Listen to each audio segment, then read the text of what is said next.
Today's Thursday, May 16th, and we're rallying on the mayor's office today. We got a plan, though, right, Max? We got a plan to get him back on track this weekend, as early as this weekend. What is it? I will be in Miami. I'll be taking a pilgrimage to South Florida to try and revive the Metropolitans. And I'm in love with the good life. Can't give it up. Make it to the top and keep climbing. I wanna live it up. The good life. I'm coming up. I'm coming up.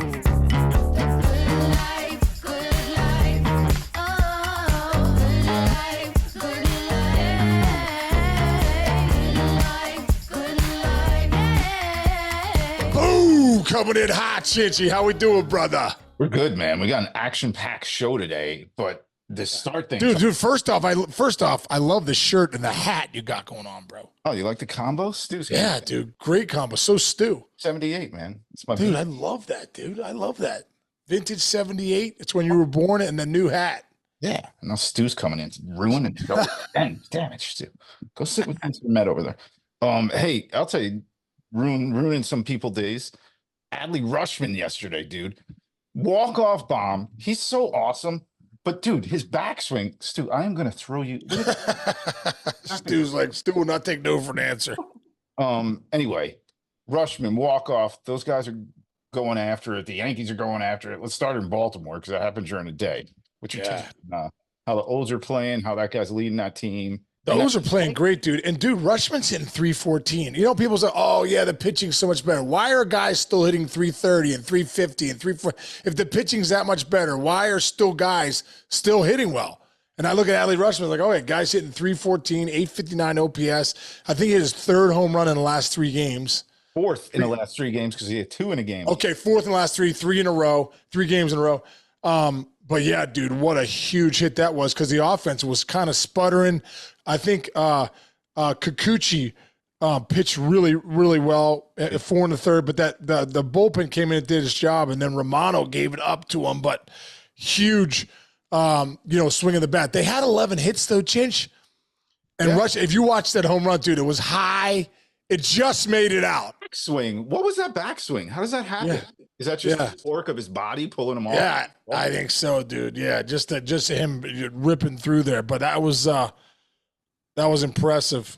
And the Orioles are good, man. It's so funny watching the Yankees dominate the way they're dominating, and they're still in second place, right? I think they're right behind them. Still. No, the York's finally in first place. They're a half game up at Baltimore, but it seems like the Yankees win every night. They're 29-15. Baltimore's 27-14. And now Baltimore's a half game out. That's how good this division is, dude. Yeah, how good this division is. You see a walk-off by the team that's right, that you're fighting with all year, and then Aaron Judge just goes out there and goes 4 for 4 with a home run, 3 doubles, and a walk. That might be the greatest offensive performance of all time. It wasn't 4 home runs in a row. It's crazy, dude. Well, dude, that's the thing about Judge. We said a while back, it's MLB Network and even, any podcast I go on, Pat McAfee, what's wrong with Judge? What's wrong with Judge? The New York stuff. And at the end of the day, Aaron Judge is Aaron Judge for a reason. The best players in the game are the best players for a reason. The cream rises to the top. And Judgy is on fire, dude, see a ball you hit yesterday? Oh, my God. Third deck. Yes. Third deck in Minnesota, dude. It was an absolute bomb. He back-legged it almost, and he doesn't really. Gosh. That was unbelievable. Dude, as soon as he gets that timing right, he likes to start early and sit. And when he gets his eyes right and lets that ball get to where it needs to get to, dude, he's the best player in the game. Like, I know we're looking at like who's going to win the MVP. Is it Soto? Dude, Judge now his OPS is 926, right behind Soto's 938. He's at a 255 batting average when he started off, really cold in April. Hey, and right now, as the season goes on, you gotta look at Aaron Judge as one of the front runners for MVP. Absolutely, no question. And hey, how about that team? You ready? Great stat. Last 10 games, they're 8-2. Yeah. Team batting average 289. Team ERA 286, dude. That's like otherworldly. Wow, that's other dude. They're there. That is a good team, dude. Good team. Like we said, when Garrett Cole gets back, it's going to get even better. So Yeah. impressive to say the least, dude. So let's talk about this, dude. You got Jess has the new job with the Mets. We got our boy Mendoza's out there doing his thing, and dude, they're up and they're down. They trying to get things going. And I tell you what, I remember at the beginning of the year, they started off 0-5. They were calling for Mendoza's head, Jess's job. They're pretty much running down the, the Mets highway of get rid of everybody. And then this guy shows up right in the stands one day. Our man, Max Wiener, shows up, and he's got like this, like, what do they call him? The rally pimp or something like that. Next thing you know, the Mets rally off 10-13 and they get going again. They're back to 500 doing their thing. So let's bring him in. Let's bring Max in to the mayor's office and see what this deal is. How you doing, Max? What's going on, man? Fellas, how we doing? Great. We're in the mayor's office now. I could feel it. There you go, bro. We are. Dude, I first want to ask you about inside the mayor's office. I see that Nerf hoop on the wall there. I used to have one of those too. I think it's one of the greatest things going. Some of the Max Wiener fans will know that this is a different podcast backdrop. This is my childhood bedroom. I don't want to brag. I got sweet digs right now. You got sweet digs, dude. Yeah, sweet probably digs. hear them mowing the lawn outside. There you go. Yeah. I We're love in the country, baby. Oh, We're not I in the love it. city anymore. Dude, speaking of the lawn, can you just confirm that's your real hair, right? 'Cause you Yeah, got I that knew question. exactly as soon as you said it. This is my real hair. Excellent. Strong quote. Dude, how long does it take you to get your hair like that? You know what I'm saying? Like, I mean, I'm just saying, like, a couple. How many years? 4.5. Is it 4.5 to get it right to where it's at? Yeah, this is 4.5 years. With periodical trims along the way, but this is a long effort. Nice. I love it, Or like, dude. So are you ever gonna cut it? I'm like, I No. don't know. I feel like I'll have like postpartum depression. It's a part of me now. I don't know if I can just get rid of it. It's not that simple. Right. well, you wouldn't be the rally pimp if you didn't have that hair, dude. I know. If I had, a low taper fade, people would be like, this guy's just being weird. There you go. It's true, dude. Tell us about you kind of getting some of the pub that you've gotten. Yeah. Your social media accounts kind of blowing up. It's kind of a thing there in New York. Can you just take us through?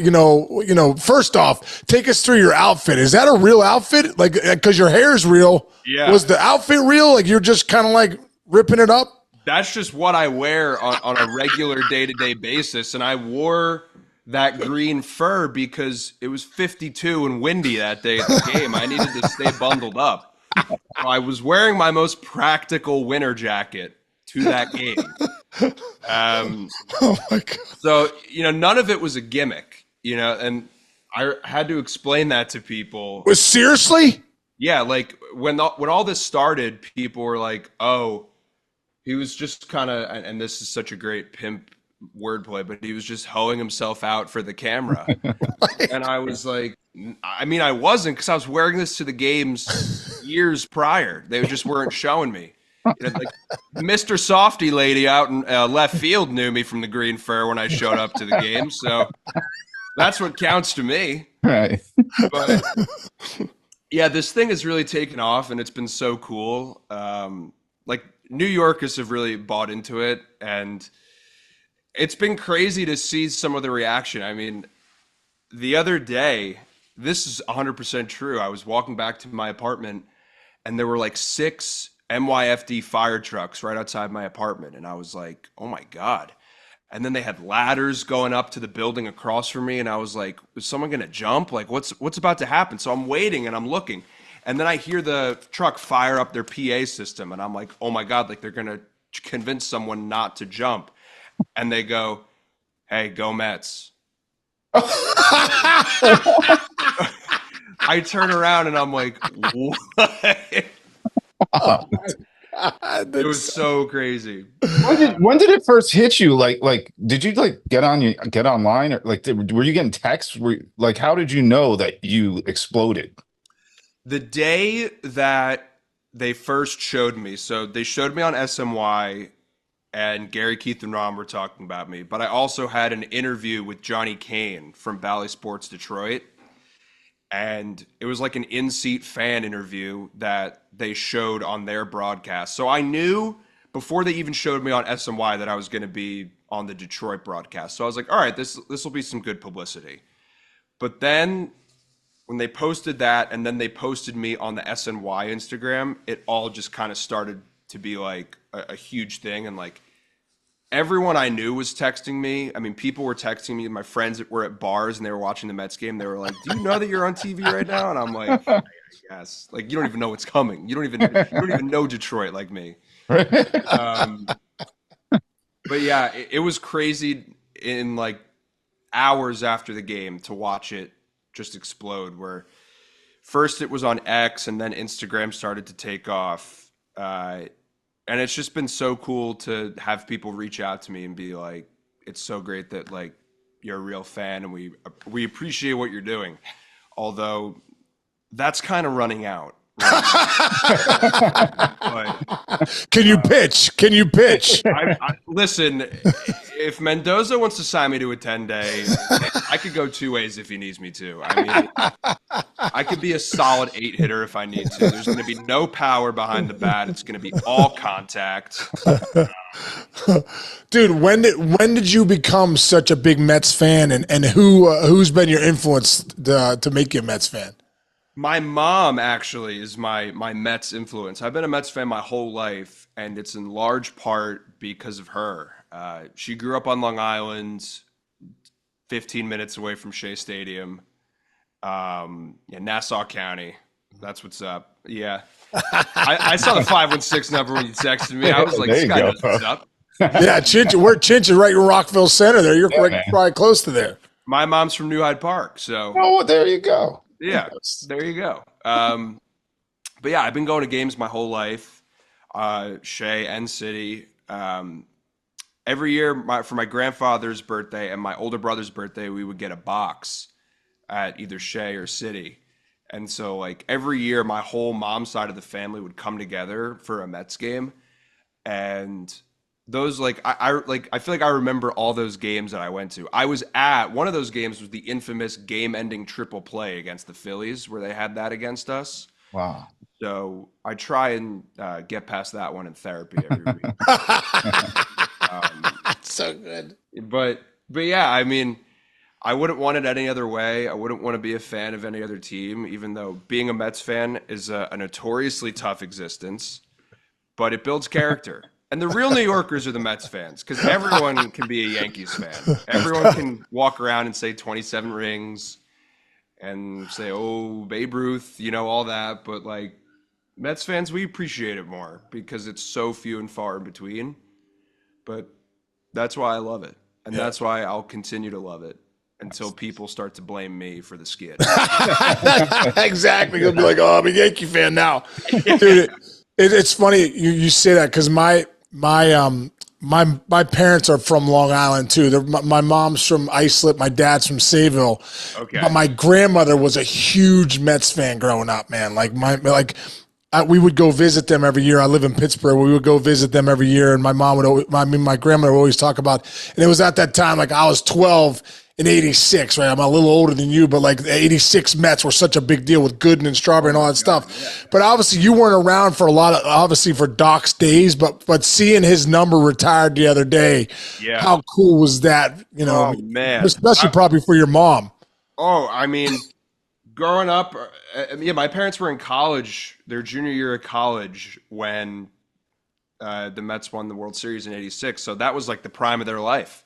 Yeah. And I was at the game where they retired his number. I was at the game where they retired Keith's number. I'm going to be at the Darryl game too. So, and I worship the '86 Mets team. Again, growing up as a Mets fan, I mean, these are your idols. I mean, I played baseball my whole life, and I'm left-handed. So Keith Hernandez, obviously, I was a short first baseman.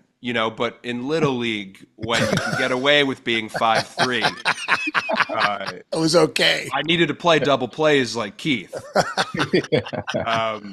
So I worship those guys. And it's so cool to watch them honor those guys and see all like Mookie and Tim Tuffle and all those guys sit on the field and Ronnie Darling. And it's just like, I consider them to be the greatest baseball team ever. Like, they're that good. You don't get away with some of the shit they did. That's a Right. Like, everything taken into account, like, they're gods. So Yeah. I love them. Who was your favorite? Who was your favorite Met growing up? David Wright. David Wright. I was gonna say David it has Wright. to be David Wright. David Wright is my hero. Like, Captain America. Captain America. I mean, what a glove. I used to wish I was a righty so I could play third base like him. He was just like, I remember being at Shea Stadium watching him hit a walk-off in 2006. So going back to when I was just being able to form memories. Right. It's just so crazy. And he was just like I remember watching him retire. That was my freshman year of college. Just being like, oh, so like, I guess I'm an adult now. I get that. I know what you're saying. Heroes I don't want retiring. David Wright anymore. Yeah. Like, Yeah. this is it. Wait till they start playing in old timers games, bro. Oh Then you're really gonna see like, Yeah, right. Mortality is coming, and guys like 40 years older than you. Anyway, Dude, Daniel Chinch, Murphy's playing in old timers games now. I mean, There you I go. was at the World Series watching him play, and I'm like, oh my goodness. oh my God, dude, I need Chinch, 401k now. This is all. It's all hitting me right in the face. so true. It's so true. what were you gonna say? Max, Kate? Max? What about you, brother? Like, as far as what you're doing, in the comedy realm, what's going on with that? You know, how's everything going? And that's not an easy profession to be in. That's a grinder profession. What do you think's easier, MLB or stand-up comedy? I don't know. They're Let's both debate it tough. right now. They're both really tough, Yeah. man. They're both really tough. Yeah, I mean, it's such a grind, and it's the most humbling thing you can do, I would say. Right. But I mean, you get up there and you write these ideas down all day, and you're like, this is so funny, and like, I can't believe my idiot brain thought of something this good. And then you put it up in front of a crowd, and they go, I can't believe you thought that was actually worth it. That's tough, man. And then you're on the F train home, and it's 35 minutes to your apartment, and you're like, I should probably look for finance jobs on LinkedIn. This really, I don't even know what's going to happen tomorrow. This could be it. You gotta keep grinding though. It's like You the got to minor keep leagues. grinding. Yeah, that's the thing. Like, all my friends who work at, Morgan Stanley and Ernst and Young are like, how do you do it, man? And I'm like, you just got to keep grinding. You got to see the light at the end of the tunnel. If you get one laugh, that's worth it, Right. So, Right. yeah. We always say, and in baseball, obviously, there's so much failure. So always say, Yeah. like, failure's feedback, failure's information. I always say failure's incomplete success. Yeah. All it means is, okay, I just took something from that, and whatever joke made it, bam, that goes in 2 years from now, you're gonna have 10 of those, or a year from now, and all of a sudden that's your set. You go, Exactly. man, this guy Max Wiener's killing it. He's got 10 great jokes. How'd you get there? From getting punched in the face for the last couple years, right? Ted Williams batted .406. That means he failed 6 out of 10 at bats. And That's really good, though. considered the greatest hitting season ever. Yeah. Right. There you go. There you go. The truth, man. Baseball is a great, analogy for. Yeah, for there's life, so much crossover. So true. So much. Yeah. So much. Yeah. Well, so again, you're talking about getting punched in the face, dude. Your Metsies, man. They're grinding so hard. So, you got to put, it's like the bat signal case. You got to put the bat signal up, the rally signal up, the rally pin signal up. So we got a plan though, right, Max? We got a plan to get him back on track this weekend, as early as this week. What is it? I will be in Miami. I'll be taking a pilgrimage to South Florida to try and revive the Metropolitans.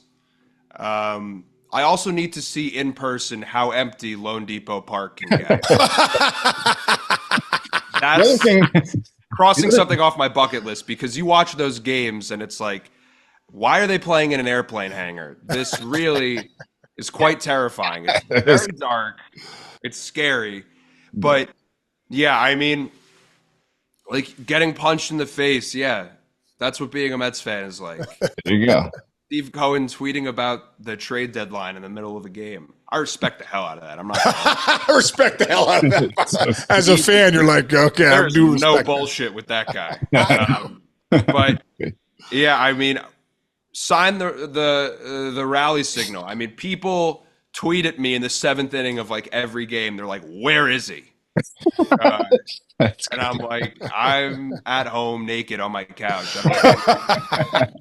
I'm not taking the 7 to City Field in this condition. Dude, but by the way, real quick, you got to be careful about the hot pink, man, because there is a lot of hot pink down in Miami. So you don't want to blend in too much. Yes. Yes. The outfits have been planned. Okay. We good. are okay. My South Beach colors will not be in attendance. Okay, good. But yeah, as my mom says, this is a quote from her: "If you can't beat the Marlins, you can't beat shit." They need, hey, Max, they need at least 2 out of 3, brother. At least 2 out of 3. I mean, the Phillies are that good. I mean, granted, there's been some sloppy play on our part, but the Phillies just have such a good team, and you know that's what Mets fans do. We go from the Braves to the Phillies, and we go, we got one. That's all we need. I love it, dude. I love it. But, yeah, we need it, like you said, at least 2 out of 3. We need to see some good starting pitching, and we need to see those bats get hot. I mean, we can't have our highest average hitter be 240. Yeah, the bats got to get going, no doubt about it. Will you be roaming South Beach too at night after the games? With that hair, you got to be, bro. With that hair, you have to be roaming South Beach. That hair, these chains, come on. I'm South Beach material. Yeah, you got it. We know that. Awesome, man. So good. Well, dude, man, go get them. Thanks for coming on the mayor's office today. But dude, go. More importantly, good luck down there in Florida, getting 2 out of 3, hopefully. Yes. And maybe the Mets, Stevie Cohen, if he sees you down there and they get a sweep, I bet you they'll start paying for your airfare to go all around the country. Let's go. Hey, all I'm saying is just send me to LA. That's all I did. Just send me to LA. There you go. All right. Thanks again, brother. Appreciate it. Come on. Thanks, Max. Appreciate it, brother. Be well. Dude, I tell you what, with Max going down to Florida, hopefully the Mets get a sweep or 2 out of 3. Because if they don't, the Mets fans could turn on you quickly. They really can. Really can. But I feel like he's a good. Dude, he's great, man. That guy's awesome. What a great personality. And the hair's great. And the shtick's great. All good. And, dude, it kind of doesn't feel like a stick. It kind of feels like that's who he is. Yeah. Absolutely. I love it, which I love. Fun dude. One of the dudes. Which I love, dude. One of your best friends growing up, right? So yeah, check him out. We put his handle there on the page. He's a great comedian. So follow him there too. He's not just the rally pimp. He's a comedian. Yeah, dude. What a good dude too. And I love that he said his brother's going to follow him around down there and film him, and they'll have a great time in South Beach. And if you're down there, hunt them down, and hopefully fans come out for those games. Absolutely, dude. All right, man. You all right today. Chichi, have a great day. Everyone out there, thanks for listening. Subscribe, download. Stu, you have a great day too, brother, because you wanted to be on air. I love it. Squinting his eyes. All right, Chichi. Love you, man. I'll catch you tomorrow, bud. See ya.